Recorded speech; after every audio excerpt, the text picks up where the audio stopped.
Sedantorantan bunagun kan farafinagun kan Algérikaw fe farafina ɲɔgɔn dan championnat d'Afrique des Nations CHAN bɛ k'i sɔn bi tarata don janvier kalo tile 24 san 2023 ye donba ye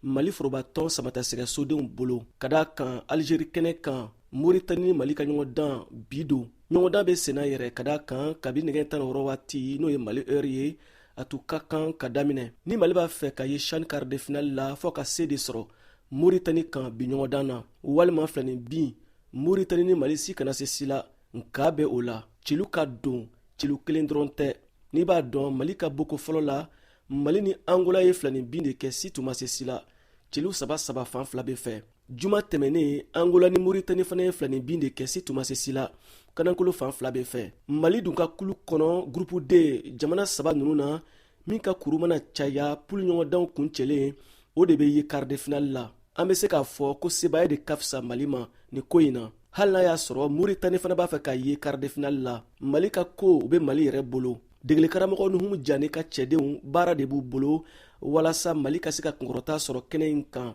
VOA Bambara tɔgɔ la Bamakɔ Siyaka Traoré Kala Seydou